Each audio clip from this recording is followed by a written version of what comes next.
అందరికీ షాలోం వందనాలు. ఈ దినం చాలా ప్రాముఖ్యమైనటువంటి దినం. కారణం ఏంటంటే మొన్నటి దినాన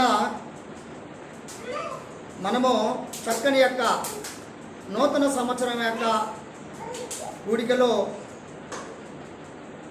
చాలా విధాలుగా ఏర్పాటు చేస్తూ నడిపించుకున్నటువంటి కూడికలు వేడుకలు జరిగించినటువంటి విధానం కనపడతా ఉంది. ఈరోజు ప్రాముఖ్యమైనది ఏంటంటే మంచి రుజువైనటువంటి యొక్క విధానాలు రెండు ఉన్నాయి. ఆ రెండు ఏంటంటే ఒకటి కొత్త నిబంధనలోనే దుష్ట పురుషులు ఎవరంట? కొత్త నిబంధనలోనే దుష్ట పురుషులు. అలాగనే ఇంకొకటి ఏంటి, ఈరోజు ఇప్పుడు మనం చెప్పుకున్నటువంటిది ఏంటంటే అసలు దుష్ట పురుషులు అంటే ఏంటి అయ్యా? దుష్టుడు అంటే ఏంటి? సాతాను అనగా చెడ్డవాడు కదా.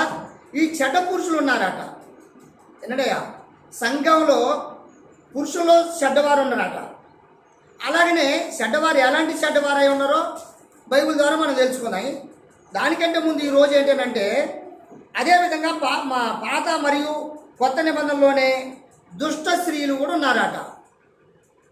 దుష్ట పురుషులు ఎలా ఉన్నారో దుష్ట స్త్రీలుగా కూడా ఉన్నారట. దుష్ట పురుషులు దుష్ట స్త్రీలు వీరు ఎలా ఏం చేస్తున్నారే దానికి ముందు స్త్రీలను పరిచయం చేసుకుందాం. అమ్మా, ఇక్కడ కూర్చున్న మనందరం కూడా నేను దుష్ట స్త్రీనా కాదు, నేను దేవుని బిడ్డని అనేటువంటి నిర్ణయాలు మనం నిర్ణయించుకోవాలి. అది ఎలా ఉంటుందో ఒకసారి ఆలోచించుకుంటూ ముందుకు వెళ్దామని చూద్దాం. ఒకసారి ఇక్కడ ఉన్నటువంటి మాట ఏంటంటే లోతు భార్య ఇక్కడ ఏమంటానంటే లోతు భార్య సొదొమ వైపు తిరిగి చూసినందుకు దేవుడి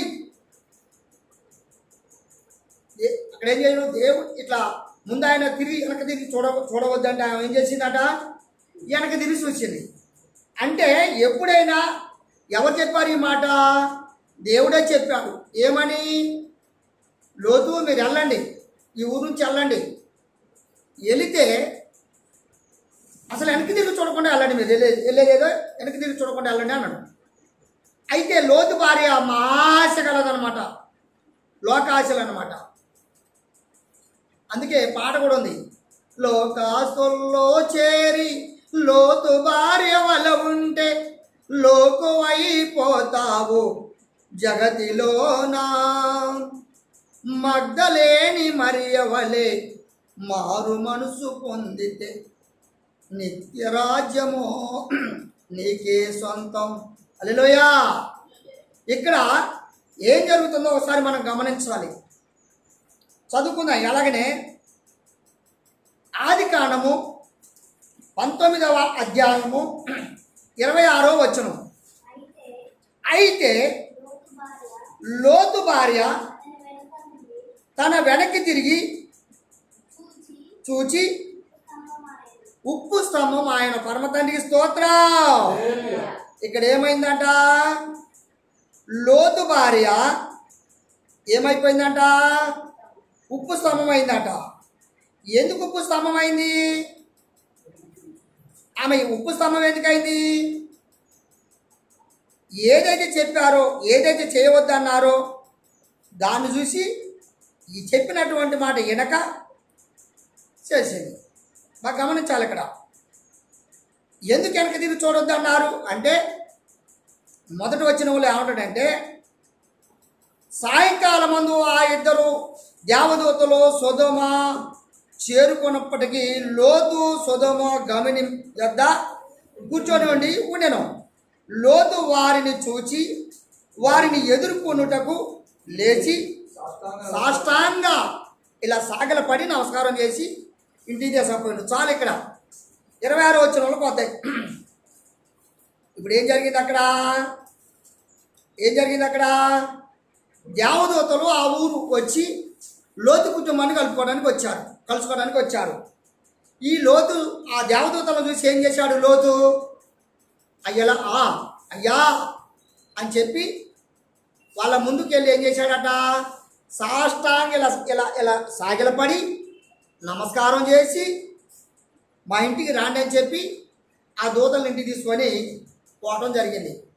ఆ రోజు చక్కగా హిందూ అంతా ఏర్పాటు చేశారు, అంతా అయిపోయింది. తీరా ఆ ఊరు నుండి ఈ దూతలు వెళ్ళటానికి ముందు ఒక మాట చెప్పారు.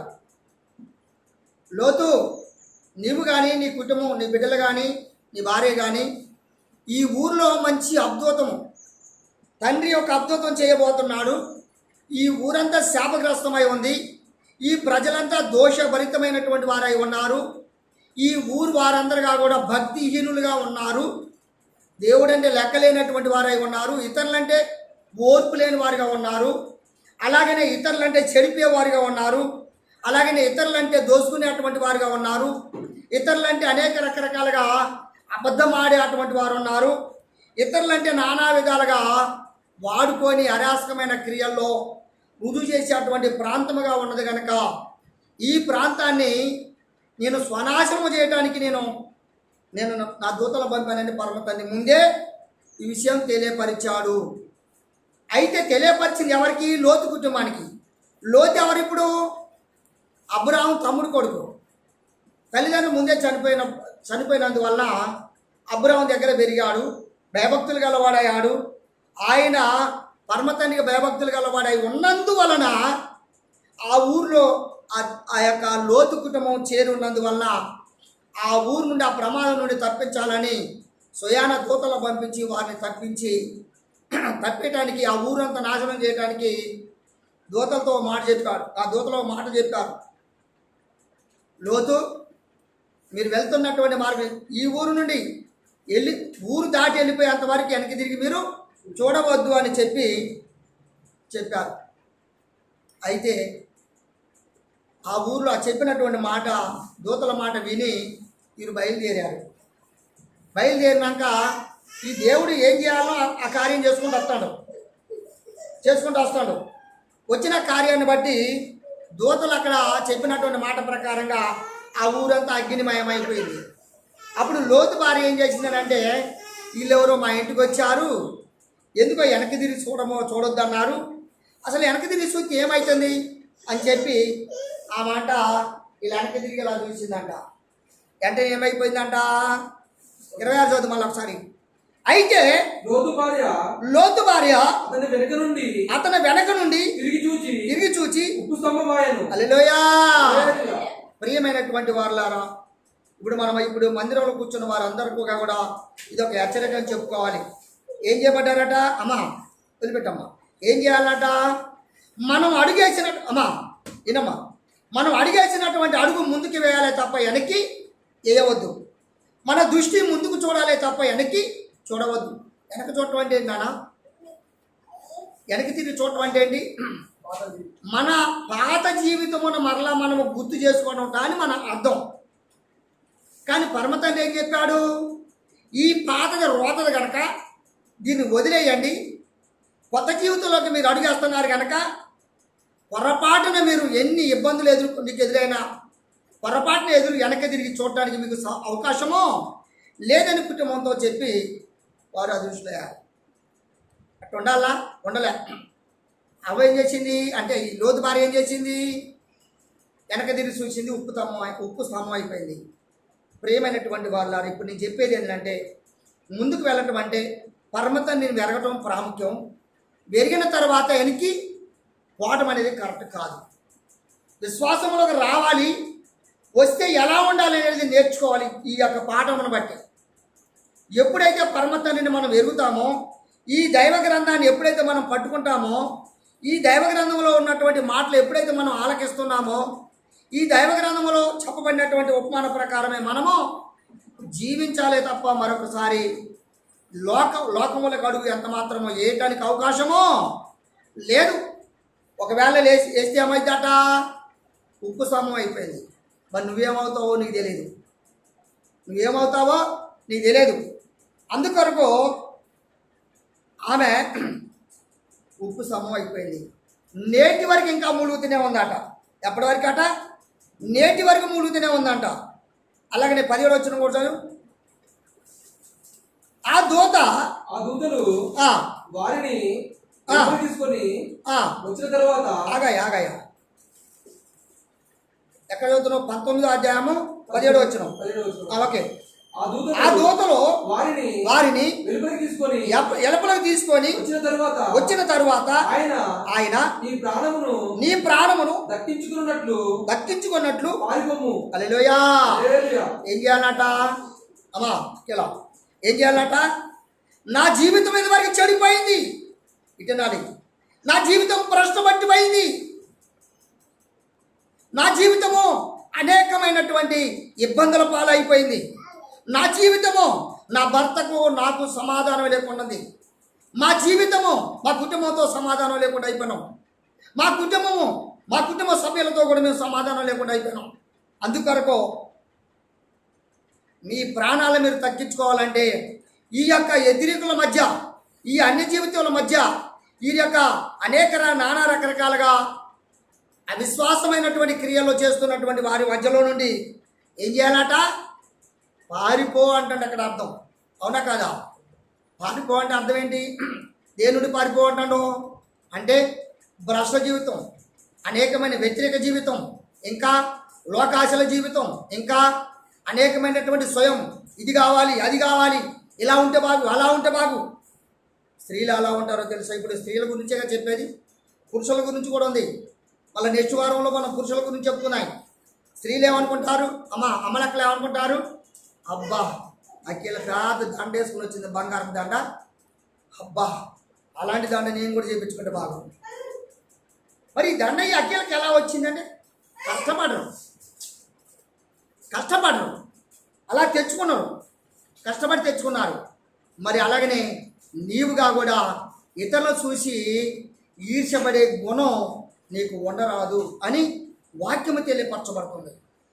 ఉండరాదని వాక్యము తెలియపరచబడుతుంది. అలాగనే అమ్మా, భయభక్తులు కలిగినటువంటి కుటుంబం నుండి బలహీనమైనటువంటి భక్తిహీనమైనటువంటి ఒక కుటుంబంలో అడుగు వేయటమో మన జీవితము సరైనది కాదని ఇదే మనకున్న పాఠం అమ్మా.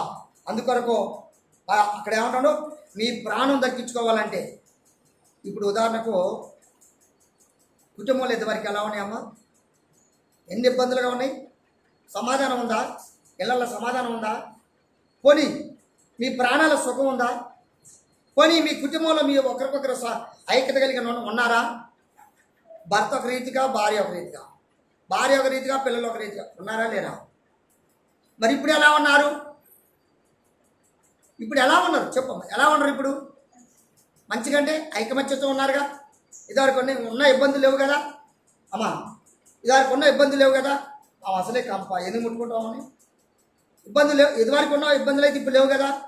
మరలా అటువంటి ఇబ్బందుల్లో మళ్ళీ అడుగు పెట్టడం మంచిదంటారా? మళ్ళీ అలాగనే పాత జీవితంలో వెళ్ళిపోవడం మనకు మంచిదంటారా? అందుకొరకు ప్రియమైనటువంటి వాళ్ళు మీకు చెప్పేది ఏంటంటే, పాతది రోత కనుక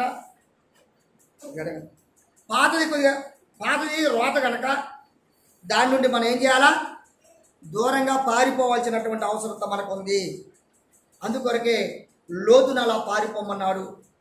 కుటుంబంలో 2 కుమార్తెలు ఆయన వెళ్ళిపోయారు, సోయారుకి వెళ్ళిపోయారు, కానీ సారే మాత్రం వెళ్ళలేకపోయింది. సుమి జాగ్రత్త. నీ కుటుంబంలో ఎంతమంది ఉన్నారు? దేవుని రాజ్యానికి రక్షింపబడుతున్నటువంటి యొక్క దేవుని రాజ్యములకు ఎంతమంది వెళ్ళాలని ఆశపడుతున్నారు? ఎంతమంది వెళ్ళాలని పరిగెత్తున్నారు?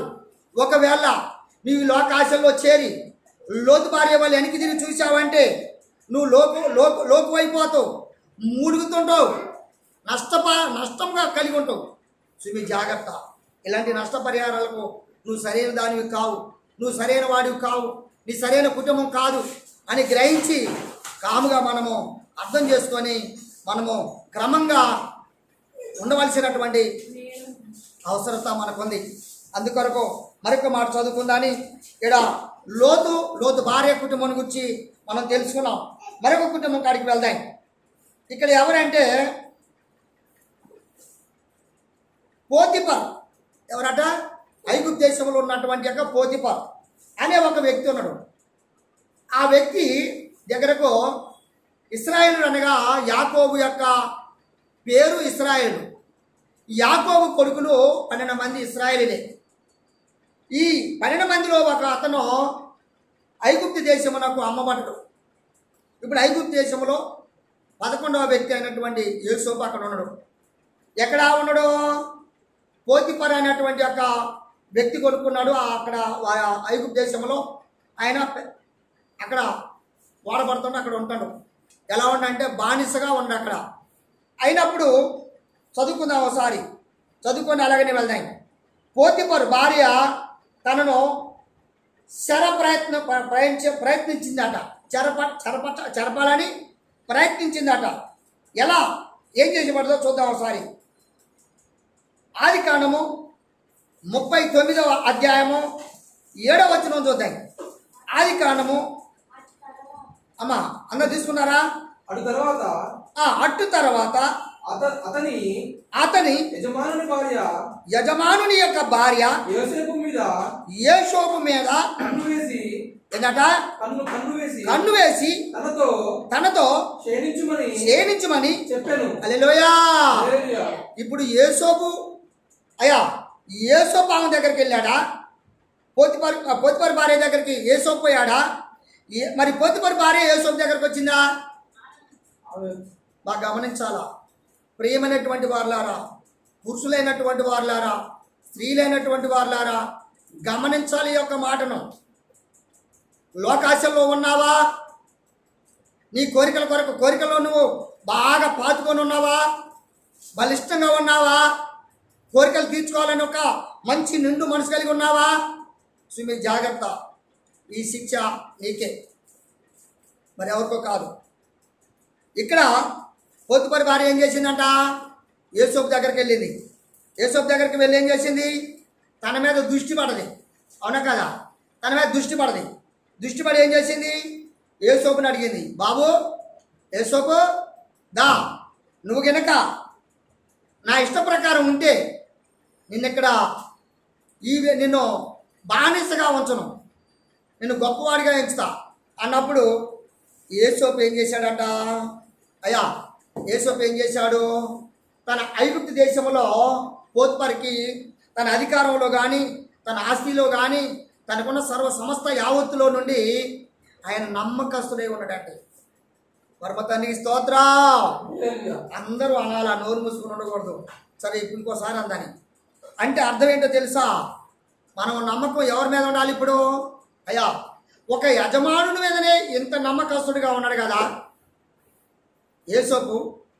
ఏమంటాడు అక్కడ యోసేపుని? అయితేనండి ఇక అంత చదవ అవసరం లేదు, చాలా ఉంది. 17 వచ్చిన దాకా చదివితే ఆ స్టోరీ అర్థమవుతుంది మీకు. అంత స్టోరీ మనకి నేను 2 మాటలతో చెప్పి ఇంకొక స్టోరీలకు వెళ్దామని నేను ఆశపడుతున్నాను. పోతిఫర్ ఏం చేశాడు? యోసేపుని కొనుక్కోండు, బానిసగా పనిచేస్తుండవు. కానీ కొద్ది నమ్మకస్తుడు పోతిఫర్. కానీ చెప్పిన మాట అంతా కూడా నమ్మకంగా చేస్తాడు. తన యొక్క సమస్తం మీద ఆయన కొంచెం పెద్దవాడిగా గ్రహించేవాడిగా ఏర్పాటు చేసుకుంటాం. ఇక నమ్మకస్తుడిగా ఉంటానని నమ్మకాన్ని ఉంచాడు.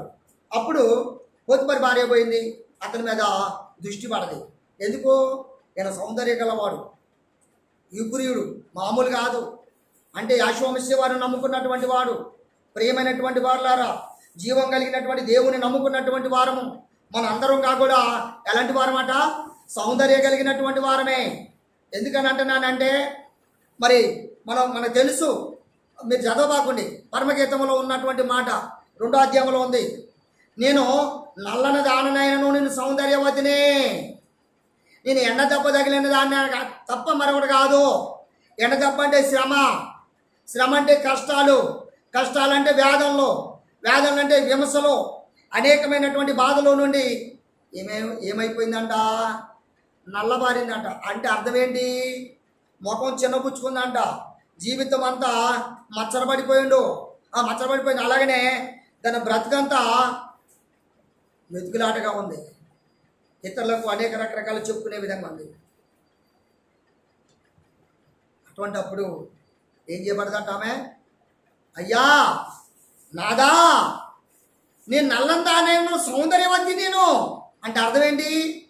నేను అంటే నా గుణాలు నానా రకరకాలుగా ఉన్నప్పటికీ నేను భక్తిలో ఉంటున్నాను, నేను ప్రార్థన చేస్తున్నాను నీకు, నేను ఆడి తప్పను. ఈ రోజుల్లో భర్తలు భార్యలకు ఎన్ని అబద్ధాలు చెప్తున్నారు ఒక మాట చెప్పండి. బయటికి వెళ్ళారనుకోండి, చిన్న కళ్ళు చేయకు. బయటికి వెళ్ళారనుకోండి, అమ్మాయి బయటికి వెళ్ళారనుకోండి, మనిషి ఎక్కడో వెళ్ళిపోతాయి, ఆలోచన ఏమో అయిపోతుంది, క్రియలేమో అవుతుంటాయి. అవునా కాదా? ఇంటికి రాగానే భర్త బయట నానా విధాలుగా నానా క్రియలు చేస్తూ నానా అబద్ధమైన మాటలు మాట్లాడుతూ నానా రకరకాలుగా విస్తరిస్తూ ఇంటికి వచ్చి నమ్మకమైన భార్య నమ్మకమైందా కాదా? ఒకరు సంరక్షకులుగా ఉండాలి, ఒకరి పట్ల ఒకరికి ప్రేమ గలవారై ఉండాలా. అయ్యా టీచర్ చెప్తున్నారు రాదు. ఒకరి పట్ల ఒకరికి మనం ఎలా ఉండాలా? యథార్థపరులమై ఉండాలి. భార్య దగ్గరికి భర్త వస్తే అక్కడికే పోతాడు. ఆన్నే పోతుపరి యొక్క భార్య యొక్క స్వభావం కలిగి ఉంటుంది. ఇప్పుడే ఎక్కడికో తిరిగి వస్తాడు. కానీ భార్య కలిగినాకనే నాకేం తెలియదమ్మా, ఇస్తారమ్మా, నాకేం తెలియదు, నేనేంటి అబ్బో చాలా నమ్మకమైన వాడిని, తర్వాత భక్తిపరుని, తర్వాత విశ్వాసం గలవాడిని, తర్వాత ఏ క్రియ తెలియదు నాకు, నేను నీతిగా ఉన్నాను అంటారు. అదేవిధంగా భార్య పోయామంటది. పోతుపరి భార్య ఆడికి పోయింది. నేను వాడి మీద కన్నుపడిపోయింది అన్నదా.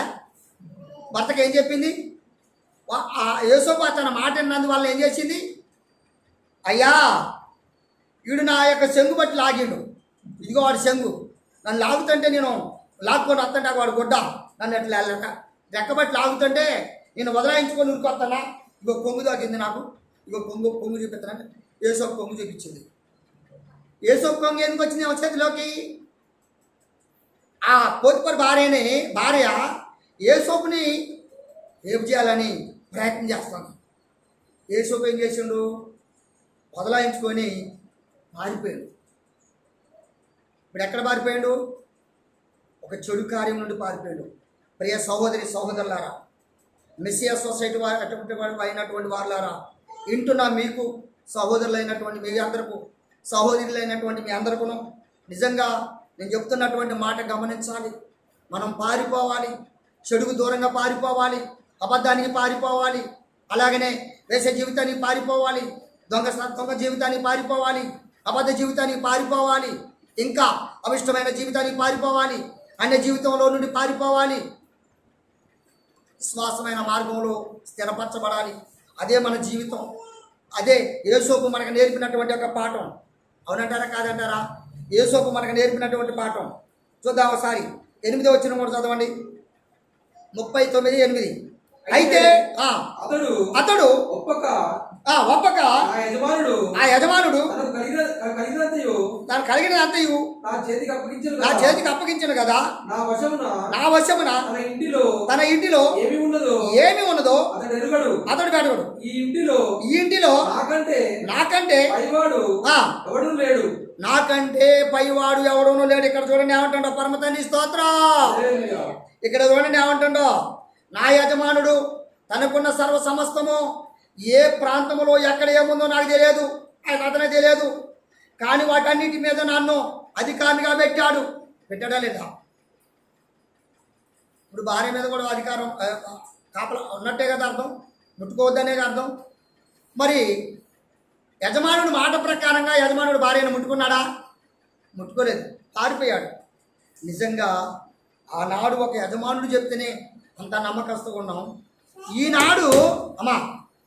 ఈనాడు యాశ్వామిస్యకు నమ్మకస్తులుగా ఉన్నాం కదా, బాప్తిసం తీసుకున్నాం కదా, బైబిల్ నిత్యం చదువుతూనే ఉన్నాం కదా, ఇలా పట్టుకొని పోతాం హాయిగా. ఆదివారం రాగానే మందిలో మొట్టమొదటిగా ఒప్పుకుంటాం, ఆల్ నైట్ రాగానే మొట్టమొదటి కొంటాం, ప్రార్థన చేయమంటే ఇక్కడ బయలుదేరి తీసేవాడు పోయేస్తాం. కానీ ఏం మారరు? బుద్ధి మారదో, స్వభావం మారదో. పోతిపెర భార్య ఎలా ఉందో వాని యొక్క భార్యకు ఉన్నటువంటి పోతిపరి యొక్క భార్యకున్న స్వభావం ఉంటుంది. అలాంటి స్వభావంలో మీకును నాకును అవసరం అంటారా? సహోదరులా, మనకు అందరికీ కూడా ఈ స్థితి మనకు సరైనది కాదు. కనుక కుదా అందుకొరకే మనం గమనించాలి, గ్రహించాలి, ఆలోచించాలి.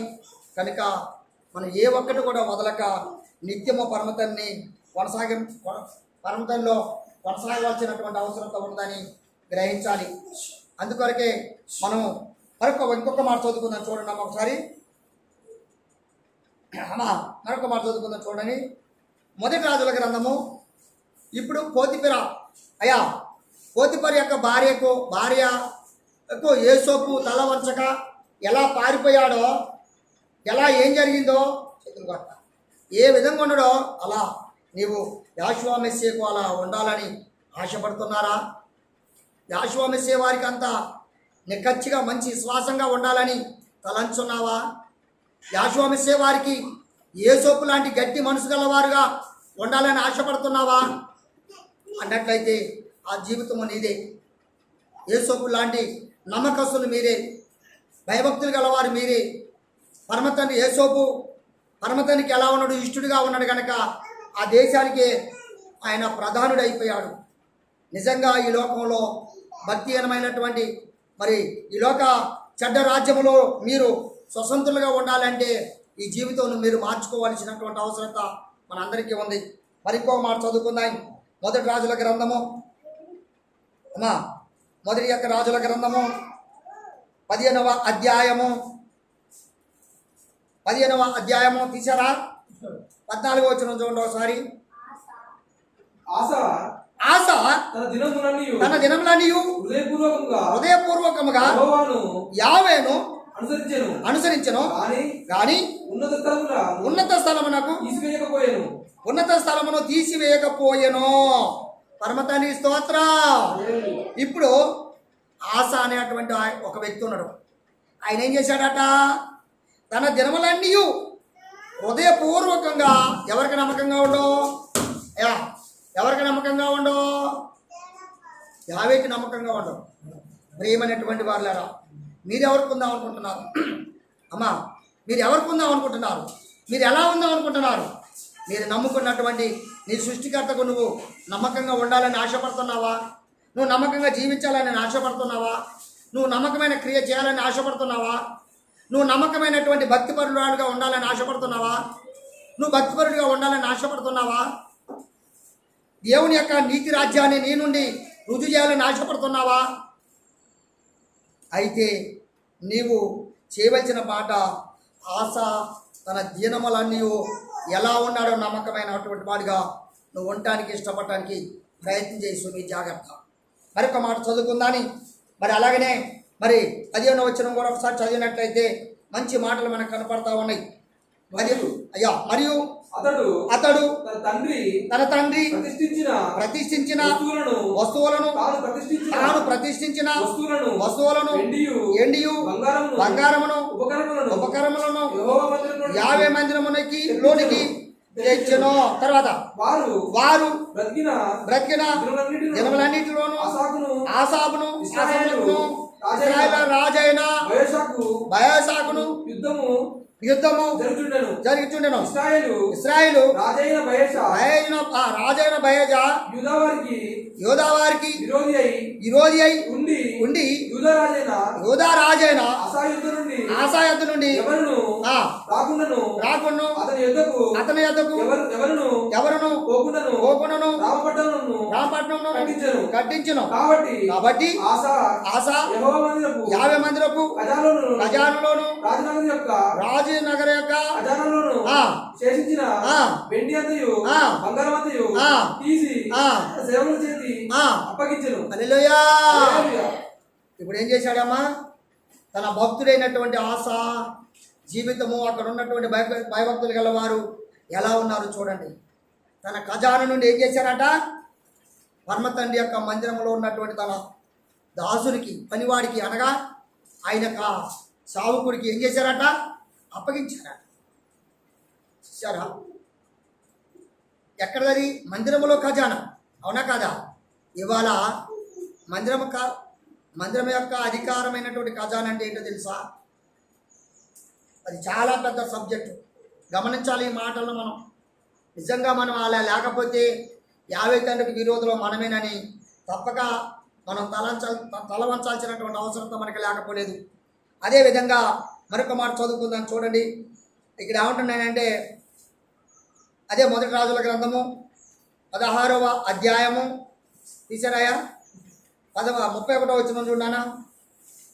16వ అధ్యాయము 31 అయ్యా నాదాబు చేసిన ఇతర కార్యముల గురించి అయ్యా 31వ వచనం అయ్యా 16వ అధ్యాయము 16 అవునయ్యా అది ఇది మాట నెబాబు కుమారుడైన యారోబాము జరిగించిన ఏంటంట పాప క్రియలను అనుసరించి స్వల్ప సంగతి అనుకొని అతడు సిదోనీలకు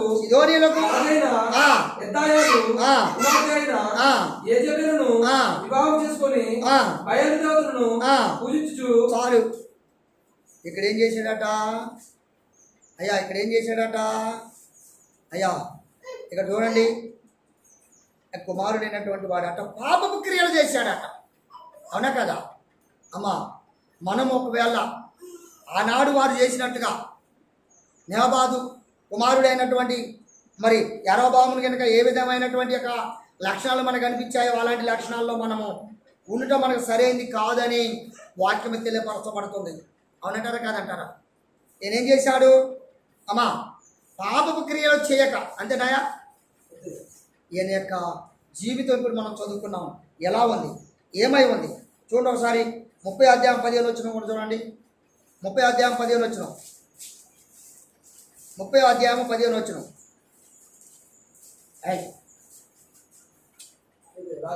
అవునా? మొదటి రాజులే అదే 30 అధ్యాయము 15 వచ్చిన 30 అధ్యాయము 15 వచ్చిన మొదటి రాజుల గ్రంథము ఆది కాండము తప్పు చెప్పా. ఆది కాండము 30 అధ్యాయం 15 వచ్చిన ఆది కాండం 15 వచ్చిన ఆమె నా భర్తను తీసుకుంటివే అది చాలదా? ఆగయ్యా 14 చదువు.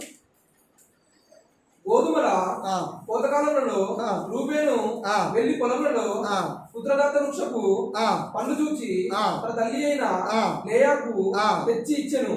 అప్పుడు రాహేలు నీ కుమారుణ్ణి పుత్రద్రాక్ష వృక్షపు పండ్లలో కొన్ని నాకు దయచేయమని. ఇక చూడండి, ఒక దగ్గర నుంచి ఒకరు ఏడుకుంటున్నారు తీసుకోవాలని. ఇదేంటో తెలుసా? యాకోబుకి ఎంతమంది భార్యలు? యాకోబుకి ఎంతమంది భార్యలు? 4 భార్యలు. ఒక భార్య పిల్లలు కలిగారు, ఒక భార్య పిల్లలు కలగలే. తర్వాత ప్రార్థన చేయంగా ఆమె కూడా పుత్ర సంతానం కలిగింది. మళ్ళా ఉడికినటువంటి ఉడికినాము అంటుంది. మళ్ళా నాకు ఆ పుత్ర సంతానం అనమైనటువంటి వృక్ష ఫలముల నుండి నాకు కొంత పెట్టండి. ముందుగా నామంటుంది, వెనకగా నామని. చూసారా? అంటే అర్థం ఏంటి? ఇక్కడ ఒకరి దగ్గర నుంచి ఒకరు లాక్కున్నట్టు అని అర్థం, ఒకరి దగ్గర నుంచి ఒకరు ఆశపట్టం అని అర్థం, ఒకరి దగ్గర నుంచి ఒకరు ఇది ఏం చేసినట్ట దోచుకోవటం అని అర్థం. అర్థమవుతుందా? దోచుకోవటం. ఏం దోచుకుంటున్నారో అర్థం చేసుకుంటే ఎంత వివరించడానికి నాకు సమయం కాదు, సరిపోదు కూడా. అందుకొరకే ఈ విధంగా చెబుతున్నటువంటి మాటను బట్టి మనం గమనించాల్సినటువంటి అవసరత మనకి ఎంతైనా లేకపోలేదు. అలాగనే మరొక మాట చదువుకుందాన్ని చూడండి. అందులోనే 21వ అధ్యాయము రాజుల గ్రంథములోనే, మొదటి రాజుల గ్రంథము 21వ అధ్యాయము 25వ వచనం. తొందరగా వెళ్ళిపోదాని. తన భార్య అయిన యజబేలు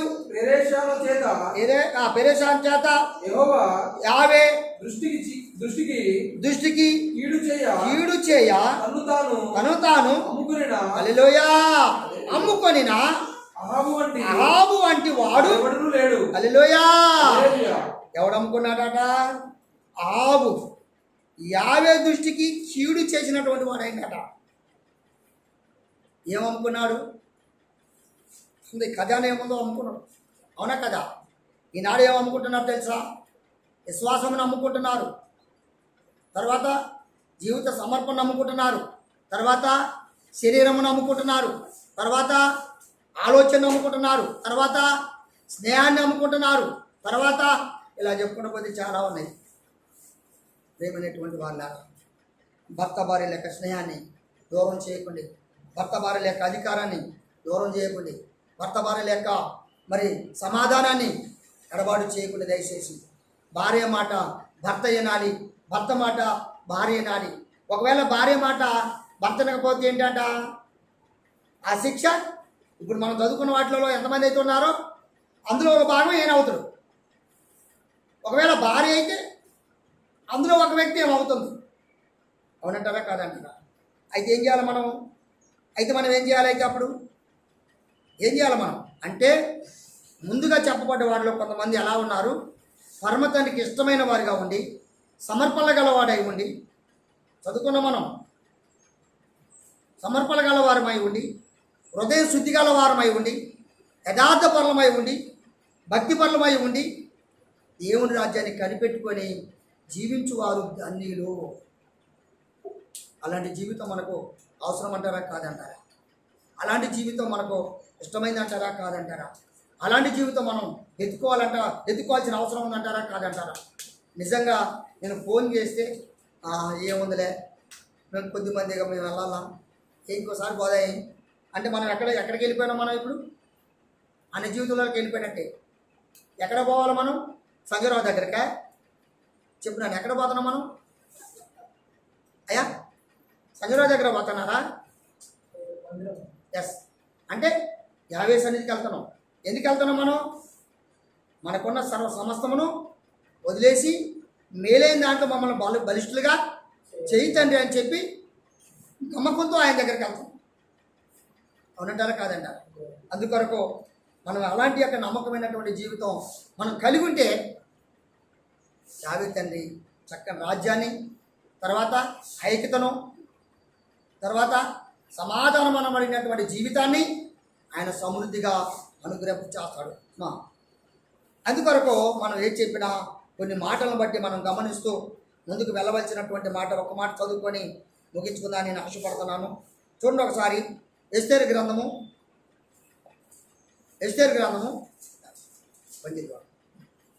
5వ అధ్యాయం 14 వచనం. ఆగరా చదివి నాకు 5వ అధ్యాయం 14 వచనం. అతని భార్య అయిన ఇదంటే జెరేసును అతని స్నేహితులందరూ ఏ 10 మూరల ఎత్తుగల యొక్క ఉరికొయ్య. అమ్మ ఇక్కడ ఆగుదమ్మా, మాటలు అక్షరాలు చెప్తున్నావు కనుక నేను చెప్తున్నాను. ఇక అమ్మా ఆమాన్ అనేవాడు ఒకడు ఉండడు. అయ్యా ఈ యొక్క ఇశ్రాయేలులో అనబడినటువంటి యూదుల మీద ఈయన నానా రకరకాలైనటువంటి యొక్క ఏం మాట్లాడు చెడు వార్త రాజుకు చెప్తా ఉన్నాడు. చెడ్డ మాటలని నింపి చెడ్డక్రియలు చేయిస్తున్నాడు. చివరికి ఈ మొద్దుకాయను ఊరేపియాలనే ఉద్దేశంతో ఏర్పాటు చేశాడు. అప్పుడు ఎస్తేర్ ఏం చేసిందో తెలుసా అమ్మా? అమ్మా, యూదులందరిని కూడబెట్టి ఆమె ఉపవాసం ప్రార్థన చేయటం మొదలుపెట్టింది. పరమతండ్రి స్తోత్ర, నీ కుటుంబంలో అలాంటి జీవితం కలిగి ఉందా? ఉపవాసం ప్రార్థన చేయడానికి ఇష్టపడండి. నీ జీవితంలో ఎవరైనా సరే, పురుషుడైనా సరే, స్త్రీ అయినా సరే, ఆపద వచ్చింది కదా, నాకు దేవుడు ఏం చేయలేదు కదా, ఆపద తీరింది కదా, దేవుడు బాగుగా చేశాడు కదా. నో, నమ్మకమైన వాడు దేవుడు, అపనమ్మకమైనటువంటి విశ్వాసి. కానీ అపనమ్మకమైన జీవితంలో అపనమ్మకముగా మనం జీవించడం మనకు సరైనది కాదు. అందుకొరకు నమ్మకస్తులుగా జీవిస్తూ నమ్మకమైనటువంటి వారిగా పరలోకం చేద్దాం. మనందరం కూడా దేవుని రాజ్యంలో ఐక్యపరచుకున్నాం. పరమ తండ్రి ఈ మాటలో దీవించి ఆశీర్వదించబడును గాక. అందరికీ షలోం.